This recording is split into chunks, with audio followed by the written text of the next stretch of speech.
Well, London Fashion Week kicks off today, and the UK capital also has another reason to celebrate. It's been crowned the shopping capital of the world.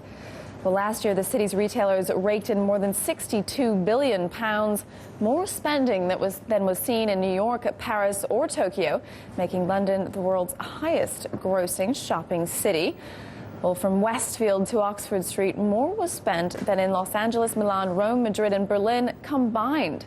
Among London's 26,000 stores, 138 of the world's leading retail brands are showcased. In other cities, the average number of recognized labels is just about 90. And it's not just on the street. The British Centre for Retail Research says London is the top city for internet shopping as well. Well, although shopping might be booming in the southeast, the rest of the UK isn't looking so healthy. Sales figures are due later on today, and they're going to take the temperature of the entire British retail landscape. And according to one report, 14% of high street stores are empty. Olivia Stearns journeys from London to Blackpool to take a look at the UK divide. On Bond Street in London, the recovery is in full view. Shoppers are spending, and expensive new stores are coming in. For retail, it's a picture of health. But what about the rest of the UK? If you look here in London, it's vibrant. If you go to other parts of the country, particularly in the Midlands and the North, it's not so vibrant. And then you've got to look at the health of out-of-town retail and in-town retail. So in terms of the high street, that's changing dramatically. Up north in Blackpool, the other side of the story. This once booming beach resort now has the country's fourth highest vacancy rate. On the high street, discount stores, pawnbrokers, and betting shops are the new norm.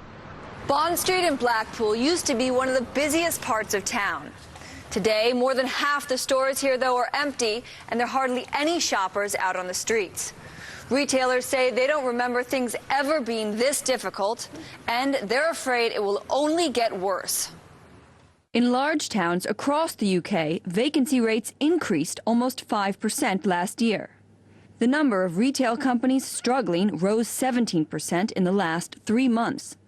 Meanwhile, vacancy rates in the North and Midlands remain well above the South.